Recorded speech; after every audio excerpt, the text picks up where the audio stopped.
Software Sitaram ఆత్మహత్యకు సంబంధించి భార్య వివాహేతర సంబంధమే కారణం అని చెప్పేసి పూర్తిగా విచారణలో బయటపడిన సందర్భం కనిపించింది. ఈ నేపథ్యంలో మనతో మాట్లాడడానికి మదర్ ఫౌండేషన్ చైర్మన్ బొజ్జ సంజయ్ రెడ్డి గారు ఉన్నారు. అక్కడ ఏం చెప్తారు సాఫ్ట్వేర్ సీతారాం ఆత్మహత్యకు సంబంధించి? ఇప్పుడు ఆయన చనిపోయిన తర్వాత లేక బయటికి రావడము బాధాకరం అనిపించింది. అంటే పిల్లల భవిష్యత్తు ఏంది, అసలు ఎంత మంచి నిజంగా కూడా సీతారాం లాంటి భర్త దొరకాలంటే ఎన్ని పూజలు చేసినా దొరకరు. అలాంటి భర్త ఎన్నోసార్లు భార్యని క్షమించిండు. ఎందుకంటే ఒక కుటుంబ వ్యవస్థ అనేది, ఒక గౌరవం అనేది, పిల్లలు భవిష్యత్తు ఖరాబ్ అవుతుందని మాక్సిమం అయితే లేడీస్ క్షమిస్తారు భర్తలు తప్పు చేస్తే. కానీ ఇక్కడ భార్య తప్పు చేస్తే భర్త క్షమించినా కూడా తనకి ఓవర్ కాన్ఫిడెన్స్ ఎక్కువైపోయి కానీ కొన్ని సెన్సార్ అడ్డం వస్తుంది, లేకపోతే నాకు పిచ్చబూతులు వస్తున్నాయి. కొంచెమైనా సిగ్గు లజ్జ ఉండాలి అమ్మాయికి, ఏమైనా బుద్ధి సిగ్గు ఉంది. ఎన్నిసార్లు ఇవాళ ఎవరైనా భర్త సిగ్గు విడిచి కూడా అందులో రాశాడు, నేను తనని అన్ని రకాలుగా నేను సాటిస్ఫై చేస్తున్నా అని అన్నాడు. అయినాక కూడా దీన్ని కొవ్వెక్కి కొట్టుకుంటున్నప్పుడు సమాజంలో ఆడవాళ్ళుగా మేము సిగ్గుపడుతున్నాం. వాళ్ళు ఎందుకు అని అంటే ఆమెకి ఇంకొక మహిళ సహకరించిందంట, ఆ లేఖలో ఉంది. ఆమె పేరు రేవత సమేత పేరు కూడా ఉన్నట్టుంది. సో నేను అనేది ఏంటంటే ఇలాంటి ఆడవాళ్ళ వల్ల మేము గతంలో కూడా చెప్పిన, కూసే గాడిద వచ్చి మేషే గాడిదని జడగొట్టదు అన్నట్టుగా ఇలాంటి ఆడవాళ్ళ వల్ల ఇంకొకరి నుంచి ఇంకొకరికి మనం అన్నాం కదా, మన స్వేచ్ఛ విషయం కానివ్వండి, నాకు నాకు నాకు రాజ్యాంగం హక్కు ఇచ్చింది, నా ఇష్టం ఉన్నాడు తిరుగుతా, నేను ఏదన్నా చేస్తా, మీరెవరు మమ్మల్ని చెప్పడానికి అనడానికి అని అన్నారు చూడు. ఇవన్నిటికీ కారణం ఇది. సోషల్ మీడియాలో సరే నీకు అంత ఉంటే పోయినవు, నీకు సరే అది కూడా అంటారు, అవునండి సుప్రీంకోర్టు ఇచ్చింది కదండి సహజీవనం అన్నావు. ఓకే, నీకు సహజీవనం చేసినావు, చేస్తున్నప్పుడు ఆ వీడియోలు తీసుకొచ్చుకొని మళ్ళీ భర్తకు చూపించడము అంటే పైశాచిక ఆనందమే కదా. అంటే నువ్వు నన్నేం పీకలేవురా, నువ్వేం చేయలేవురా అన్నట్టు. అతనికి 2 లక్షల రూపాయల జీతము, మంచి లైఫ్, చక్క 2 పిల్లలు. మరి దీన్ని ఏమంటారు చెప్పండి? ఈ భాషలు తిడితేనేమో సంధ్యక్క ఇట్లాంటిది అంటారు. మరి నా దగ్గరకు వచ్చి మీరు అడిగినప్పుడేమో నా నోరు ఊకోదా. నా భావం నేను చెప్తున్నా, నేను జడ్జిమెంట్ ఎవరికి ఇస్తలేదు. నిన్న ఒక ఆమె కామెంట్ పెట్టింది, ఇందులో పత్తిత్తులు ఎవరు లేరండి అని. పత్తిత్తులు ఉన్నారు కాదు, 99% అందరు మంచి వాళ్ళే ఉన్నారు. ఈ 1-2% వల్లనే ఎవరికి జడ్జి మనం చేస్తలేం తమ్మి. మనలో ఉన్నది మనం చెప్పిన మానవత్వంతో. నేను అనేది ఏంటంటే ఇవాళ భర్త చనిపోయినాక అది ఏ రోజైతే గడప దాటి 1, 2, 3 అపార్ట్మెంట్ లా ఇంకా 3, 4తో దాటిపోయిందో గజ్జికి కొత్త సమానం అది. అలాంటి వేస్ట్ ముండ గురించి మనం మాట్లాడుకోవడం కూడా వేస్ట్. ఎందుకు అనంటే దీని వల్ల ఇంకా వేరే ఆడవాళ్ళు కూడా చెడిపోయే అవకాశాలు ఉంటాయి. కానీ మాట్లాడుకోకపోతే ఇలాంటి తప్పు చేసే మహిళలు కూడా మనం కొంచెం ఒళ్ళన్న దగ్గర పెట్టుకుంటారు అనేది. ఇవాళ కుక్క అసొంటిది కుక్క పిల్లల్ని కడుపులో పెట్టుకుంటది. ఇవాళ ఒక్కటే గుర్తుపెట్టుకున్నానా, ఇవాళ తను తినకపోయినా తను పస్తులున్నా తన పిల్లల్ని కాపాడుకుంటది.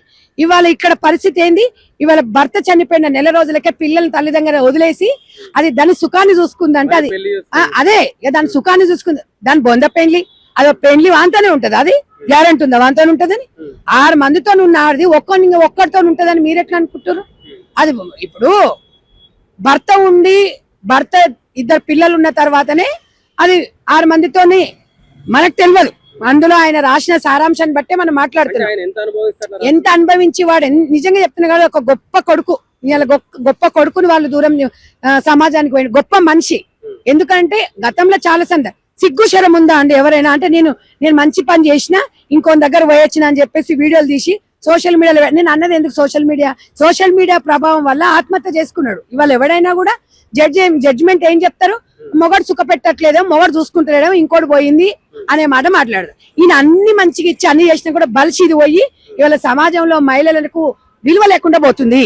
నేను అనేది ఏంటంటే ఇప్పుడు కోర్టులని పోలీస్ స్టేషన్ల మీద నమ్మకాలు ఉన్నాయి, కానీ నిజంగా ఇలాంటి మేము కొంతమంది తరఫున మాట్లాడాలంటే ఇప్పుడు ఎవరు మాట్లాడాలి? తప్పు చేసింది ఆమె, మాట్లాడటం ఆడవాళ్ళమే, దాన్ని సహకరించింది ఆడదే. ఇవాళ ఎవరిని మనం క్వశ్చన్ చేస్తాం చెప్పండి? సమాజం మీద నేను ఒక్కటైతే అడగదలుచుకున్నాను, ఇవాళ రేపట్ల తల్లిదండ్రులు ఒకటే అడగండి, మీ పిల్లలకు పెళ్లి చేసేటప్పుడు పెళ్లి చేసుకుంటావా, కుటుంబం కట్టుబాట్ల గురించి నీకు తెలుసా, కష్టం వచ్చినా సుఖం వచ్చినా మొగనెంబడే ఉండాలి అని చెప్పేసి కొన్ని కట్టుబాట్లు చెప్పి పెళ్లి చేయండి. లేదు మేము పెళ్లి చేసుకోము అంటే రోజు వాళ్ళ ఇష్టం ఉన్న లైఫ్ ని లీడ్ చేయమని చెప్పండి. సమాజంలో ఇలాంటి చీడ పురుగులు ఉండొద్దు. ఎందుకంటే పెళ్లి చేసుకుని అవతల జీవితం ఎందుకు ఖరాబ్ చేయాలి? నేను అనేది ఏంటంటే విలువలు తెలియకుండా పెంచుతున్నారు పిల్లల్ని. లావిష్ లైఫ్ కి అలవాటు పడిపోయి బాగా మనం మంచి లైఫ్ ఇస్తున్నాం పిల్లలు. ఏమి ఇస్తారు? ఓ పద్ధతి లేదు, ఒక పాడు లేదు. పెళ్ళైన ఇప్పుడు పెళ్లి కానప్పుడు మగపిల్లలైన ఆడపిల్ల ఎన్ని ఎదవేషాలు వేసినా తల్లిదండ్రులు కడుపులో పెట్టుకుంటారు. ఒక ఇంటికి పోయిన తర్వాత మగపిల్లగాడు గాని ఆడపిల్లలు గాని పెళ్ళైన తర్వాత బాధ్యతలు ఉంటాయి. ఒక బాధ్యతలు, ఒక బంధాలు, అనుబంధాలు అనేది మన కుటుంబ నేపథ్యం నుంచి నేర్పియాలి. ఎవడైనా నేర్పిస్తుంది. ఇప్పుడు ఎవరి బిజీ వాడు, ఈమె లక్ష సంపాదిస్తే ఆయన లక్ష సంపాది పిల్లల్ని కార్పొరేట్ కాలేజీలలో పంపిస్తాం, కార్పొరేట్ స్కూళ్ళలో పంపిస్తున్నాం, మంచి లైఫ్ ఇస్తున్నాం, ఓ మొబైల్ కొనిస్తున్నాం, ఓ ట్యాబ్ కొనిస్తున్నాం, ఓ డబుల్ బెడ్రూమ్ ఇస్తున్నాం, అల్ల వాళ్ళని పడుకోబెడుతున్నాం, ఏసీ పెడుతున్నాము, అంతే ఉన్నాయని అనుకుంటారు. కానీ విలువలు నేర్పిస్తలేరు. విలువలు నేర్పించే టైం లేదు. కానీ నేను అనేది ఏంటంటే ఇవన్నీ వేస్ట్. విలువలు అనేది చాలా ముఖ్యం. తరాలు మారని, యుగాలు మారని, సంధ్యక్క ఇదే చెప్తారు. ఓ పద్ధతి, ఒక పాడు ఉండాలి మనిషికి. కుటుంబము, సాంప్రదాయాలు, పద్ధతులు అనేది లేకపోతే జంతువులకు మానవులకు సంబంధాలు అనేది ఉండదు. ఇక వాళ్ళకి మనకి తేడా ఏం ఉండదు. ఎందుకంటే జంతువులకు ఒంటి మీద స్పృహ ఉండదు. జంతువులకు మన జంతువు కాబట్టి తనకి ఏదైనా చేయగలుగుతుంది. కానీ మన మనుషులం కదా, ఇవాళ బట్టలు కట్టుకుంటాం కదా. నేను అనేది ఏంటంటే ఒక అన్నం తినేటప్పుడు 5 ఏళ్ళు లోపలికి పోయినప్పుడైనా ఒకసారి ఆలోచించుకోవాలి. ఇలా 2 పిల్లలను పెట్టుకొని నీకు ఇష్టం లేదనుకో విడాకులు ఇచ్చేసి, విడాకులు ఇచ్చి ఇంకో నెంబడి పో. అంతేగాని నువ్వు ఎవరైనా సభ్య సమాజం సిగ్గుపడుతుంది. ఒక్కరు ఇద్దరు అదేం మనిషి, అంత మనిషికి అంత ఉంటాది. ఇక నాకు ఇంకా వేరే వస్తున్నాయి మాటలు, కానీ సెన్సార్ ఉంటుందని అని అంటలేను. చీక చింతకెదురు దీన్ని బయటికి రానియద్దు. భగవంతుడు అనేటోడే ఇవాళ దీనికి శిక్ష వేయాలి. కోట్లు సరిపోవు దీనికి. ఏముంది, 7 ఏళ్ళు పోతుంది, 7 ఏళ్ళు బయటకు పోతుంది, వస్తుంది మళ్ళీ ఇలాంటిది. ఒక ఇవాళ వాళ్ళ ఆనందాల కోసం నాగర్ కర్నూలు స్వాతి ఇట్లాంటి వాళ్ళు మొన్న ఇక్కడ 3 మగ పిల్లలని మందు పెట్టి చంపించుడు అంటే వీళ్ళ వ్యసనాల కోసం, వీళ్ళ దాంట్ల కోసం, వీళ్ళ దానికోసం పిచ్చబూతలు వస్తున్నాయి నాకు. వాళ్ళ గురించి పిల్లలను, బంధాలను, అనుబంధాలను తెంపేసుకొని ఏముందని ఇట్లనా మీరు చేసేది? ఒక అట్లా కూడా అత్తమామ. ఇప్పుడు అదే ఇవాళ అదే విషయము అమ్మాయి విషయంలో జరిగింది అనుకోండి. మీరు ఒక మాట చెప్తాం, ఇలా అమ్మాయి చనిపోయి అబ్బాయి ఇట్లా చేసిండంటే ఇంత ప్రశాంతంగా ఉండేదా తెలంగాణ రాష్ట్రం? నేను అడుగుతున్నా. ఇలా సంధ్యక్క మగపిల్లల సైడ్ మాట్లాడుతుందంటే మగపిల్లలు బుద్ధిగున్నారు కొంతమంది, ఆడపిల్లలు అందరు మంచిగా లేరని నేను చెప్తలేను.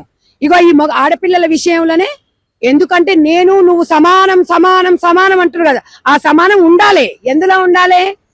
నేను ఒక్కటే చెప్తున్నా, ఆడది మొగడు సమానం నేను కాదనను, స్వేచ్ఛ కావాలి నేను కాదనను. కానీ ఆడది నేను అప్పుడు చెప్పినా ఇప్పుడు చెప్తున్నా, ఏది చెప్పినా గాడికే వస్తున్నాయి. మళ్ళా పద్ధతుల ప్రకారం అన్నప్పుడు ఓ మొగోడు బండి వేసుకొని బాల్కన్ లో నిలబడతాడు, ఆడది నిలబడలేదుగా. మరి అందులో సమానం ఎట్ట కావాలని కోరుకోరు చూద్దాం. మరి నేను మొగోన్లాగా తీటేస్తా నేనంటే నాకు స్వేచ్ఛ కావాలా? స్వేచ్ఛ ఇస్తే ఇట్లా చేస్తారు అంటే, స్వేచ్ఛ ఇస్తేనే ఇట్లా చేస్తారు, స్వేచ్ఛ ఇవ్వకపోతేనే అంటారు. నేను అనేది ఏంటంటే తప్పు మగపిల్లగాడిది కానీ ఆడపిల్లదైనా మనము ఖండించాలి. తప్పులు ఎన్ని చేసినా కూడా ఆడదాన్ని వెనకేసుకు రావడం అనేది వల్లనే మనం ఇక్కడ -పాయింట్ ఒకటి అనిపిస్తుంది. ఇక్కడ ఒక ఆమె చేసిందంటే ఒకటి కాదు, ఇవాళ ఎంతో మంది. నాగర్ కర్నూలు స్వాతి భర్తని చంపేసి ప్రియుణ్ణి భర్త రూపాయలు తీసుకొచ్చి పడుకోబెట్టింది. అది ఏం అనుభవించింది? భర్త చచ్చిపోయిండు, పిల్లలు ఒక దగ్గర, అది ఇలా స్టేట్ హోమ్లు ఉంది. ఏం సాధిస్తున్నారు వీళ్ళు? ఒక్క క్షణ సుఖం కోసం ఆలోచించండి. అలాంటప్పుడు పెళ్లిళ్ళు చేసుకోకండి, మగ పిల్లల జీవితాలు నాశనం చేయకండి. అందరికి చెప్పట్లేదు, నేను కొంతమందికి చెప్తున్నా. ఇవాళ మనం అందరం మహిళా సంఘాలలో అందరం కూడా విలువలతో కూడిన వ్యక్తులని ఎంచుకోవాలి. వాళ్ళ తరపున మనం మాట్లాడాలి. ఏదో వాళ్ళు ఏదో వేషాలు వేసినా వాళ్ళ తరపున మాట్లాడినాం అనుకో, వాళ్ళని మనం సపోర్ట్ చేసినట్టు అవుతాం. నేను అనేది ఏంటంటే నిజమైన బాధ్యతలకు అన్యాయం జరుగుతుంది ఇక్కడ. ఇంకేదైనా ఇప్పుడు ఏదైనా విషయం ఉంది అంటే మహిళలకు హక్కులు ఉన్నాయి, రాజ్యాంగం ఇచ్చింది, సమాన హక్కులు ఉన్నాయి అంటాం. కోర్టు కోతే మహిళల సైడ్ కొద్దిగా ఏడగానే ఒక సెంటిమెంట్ ఉంటది. ఆ సెంటిమెంట్ ని అడ్డంగా పెట్టుకొని ఏదో వేషాలు వేస్తున్నారు వీళ్ళు. ఇలా మొగడు దావంగానే నెలకే, అసలు అది మొగడు ఉన్నప్పుడు 6 మందితో పోయింది. మొగడు చచ్చినాక పెళ్లి చేసుకొని వాంతోనే ఉంటుందని గ్యారంటీ ఉంది? ఒక మాట చెప్పురి, ఒక మాట మనం అడుగుదాం. ఇవాళ వాళ్ళ తల్లిదండ్రులే చెప్తారు దాన్ని చంపేయండి అని చెప్తున్నారు. నిజంగా ఏ తల్లిదండ్రులు కూడా ఎవడొక్కోడు, ఏ తల్లిదండ్రులు అన్నం తిన్నోడు, ఎవడైనా కన్నోడు ఇలాంటి బిడ్డ ఉన్నా ఒకటే లేకున్నా ఒకటనే చెప్తారు. ఎవరైనా శబాష్ అంటారా? నేను అనేది ఏంది తమ్మి అంటే, ఇవాళ దాని పెళ్లి లీగలా అని చెప్తారు. దాని మొదనష్టం కానీ దానికి లీగల్ అయితే ఏంది? పిల్లల్ని వదిలిపెట్టేసి తన సకం తను చూసుకున్న తర్వాత దాని గురించి మనం మాట్లాడుకోవడం వేస్ట్. అసొంటిది బజార్లకు రావద్దు. ఇక అందరే బడి చావాలి, పశ్చాత్తాప పడాలి ఇలాంటి వ్యక్తులు. కానీ ఇలాంటి వ్యక్తులకు ఉండదు. ఇటువంటి దాంట్లోకి ఎందుకు ఉంటది? పశ్చాత్తాపం ఉన్నారదైతే 6 మంది ఎంబడి ఎందుకు పోతుంది? సరే అమ్మా, మీకు ఇచ్చిర్రు, మీకు ఇష్టం లేదు, ఆ హస్బెండ్ తో ఇష్టం లేదని విడిపోండి. విడిపోయి మీరు హ్యాపీగా మంచిగా ఉన్న వ్యక్తిని చేసుకోండి. కానీ నువ్వు ఒక్క వ్యక్తితో కాదు కదా, నువ్వు చేసిన చక్కదనం ఏంది? అపార్ట్మెంట్ లో కూడా, అపార్ట్మెంట్ కింద ఒకడు, అపార్ట్మెంట్ బయట ఒకడు, ఆఫీస్ లో ఒకడు, ఇంటి వెనుకొకడు, కార్ దిగుతోగడు, షాపింగ్ లకు ఒకడు, తినిపించేటోడోగడు, లేచేటోడోగడు. ఇదేనా? నాకేమో నోరు ఊకోదాయే, మీరు వచ్చేవో నన్ను మాట్లాడమంటారు, నేను మాట్లాడిన తర్వాతనేమో గిట్ల అన్నది అంటారు. ఉన్నది ఉన్నట్టు ఎప్పుడు మాట్లాడొద్దు, కానీ సంధ్యకు ఉన్నది ఉన్నట్టు మాట్లాడు, తిట్టుకుంటాడు. కానీ ఈ విషయంలో ఎక్కడ ఏ సాంప్రదాయం గాని ఏ రాష్ట్రంలో గాని ఎవరు కూడా ఒప్పుకోరు. దీన్ని కరెక్ట్ అన్నాడు మనిషి అయితే అన్నాడు. నాకు తెలిసి కామెంట్లు పెట్టేటోళ్ళు కూడా కొంతమంది అన్ని మంచి కామెంట్సే పెడుతున్నారు. సరే, ఒకరిద్దరు మనం చూసినామా చేసినామా అంటే ఇది కరెక్ట్ కాదు. నేను అనేది ఏంటంటే, అంత ఉందనుకో ఏ సర్టిఫికేట్ తెచ్చుకోవాలి, ఏ సర్టిఫికేట్ తెచ్చుకొని దాని ఇష్టం ఉన్న వాళ్ళు ఎంబడి పోవచ్చు. దాని కుటుంబం ఎందుకు, పిల్లలు ఎందుకు, ఇవన్నీ అవసరం లేదు కదా. అవునా కదా? ఓ సర్టిఫికేట్ తెచ్చుకొని మంచిగా తన పని ఏందో తను చూసుకోవాలి, ఇష్టం ఉన్న వాళ్ళు ఎంబడి పోవాలి. కానీ ఇవాళ మాయని మచ్చ, ఇవి ఆడపిల్లలు ఎట్లా తయారవుతున్నారంటే అతి స్వేచ్ఛతోనే ఇలాగ తయారవుతున్నారు. నేను ఎందుకంటే నీకు స్వేచ్ఛ వద్దా అంటే, ఒకప్పుడు తల్లిదండ్రులు ఏ అబ్బాయిని తీసుకొచ్చి చూపిస్తే పెళ్లి చేసుకున్న వాళ్ళ కాపురాలు మంచిగా ఉన్నాయని 100% మంచిగా ఉన్నా మంచిగా లేకపోయినా వాళ్ళ తరపున వీళ్ళు ఉంటారు పోరాడడానికి. మీకు ఇలా విచ్చలవిడి స్వేచ్ఛ వల్లనే కదా ఇట్లా తయారైపోయినరు. విచ్చలవిడి సోషల్ మీడియా వల్లనే కదా. ఇన్స్టాగ్రామ్ లో పెడితే ఒక్కటి తమ్మి, ఏ పెండ్లవైనా నా భర్త నాకే సొంతం అంటది. అది మొత్తం తన ఆస్తి మొత్తం పోయినా పర్లేదు కానీ నా భర్త నాకు సొంతం అంటది. ఏ మొగోడైనా నా భార్య నాకే సొంతం అంటది. ఎవరైనా పూటకు లేకపోయినా తిండి లేకపోయినా నా భార్య నాకే దక్కాలంటాడు. నేను అనేది ఏంటంటే, నా భార్య నాకు దక్కాలనుకోవడం తప్ప, తను మంచోడు కాబట్టి అదే ఇలా దాన్ని చంపితే వామ్మో మొత్తం ఊరికొచ్చేటోళ్ళు పెళ్ళాన్ని చంపిండో అని. ఇలా మరి ఇప్పుడు ఆడ చచ్చిపోతే ఎవరు సపోర్ట్ చేయడు మరి? అంటే వాళ్ళ కుటుంబం కాదా? మగ పిల్లలు గారా? వాళ్ళకు ఒక అది లేదా చెప్పు? గట్లా అడుగుతా మగ పొరలను సపోర్ట్ చేసినట్ట మంచి అని చెప్పాలి. నేను అనేది ఏంటంటే, అవును ప్రతిసారి ఆడలే తప్ప అంటే నీకు అక్కడ తప్ప ఏం కనిపించింది దానికి? అది మళ్ళీ చదువుకుంది ఎంత? 10th ఇంటరో. 10th ఇంటర్ దానికి ఇంత టెక్నాలజీ ఉంటే, సాఫ్ట్వేర్ ఉంటే ఆయన ఎంత మనోవేదనకు గురైంది చెప్పు? అన్నిటికన్నీ తీసుకొచ్చి పెడితే బలిసి కొట్టుకుంటున్నాయి. బయట తిండి లేక మలమలని మారుతున్నారు. వాళ్ళని చూడే తెలుస్తుంది జీవితము. నేను అదే చెప్తున్నా కదా, ఈ షోలో పోయి ఈ సగం ఒళ్ళు చూపించుకున్న దాంట్లో దీనిలో ఏం చెప్తున్నా నేను, వీళ్ళని తీసుకుపోయి ఊర్లలో వ్యవసాయం చేపియాలి.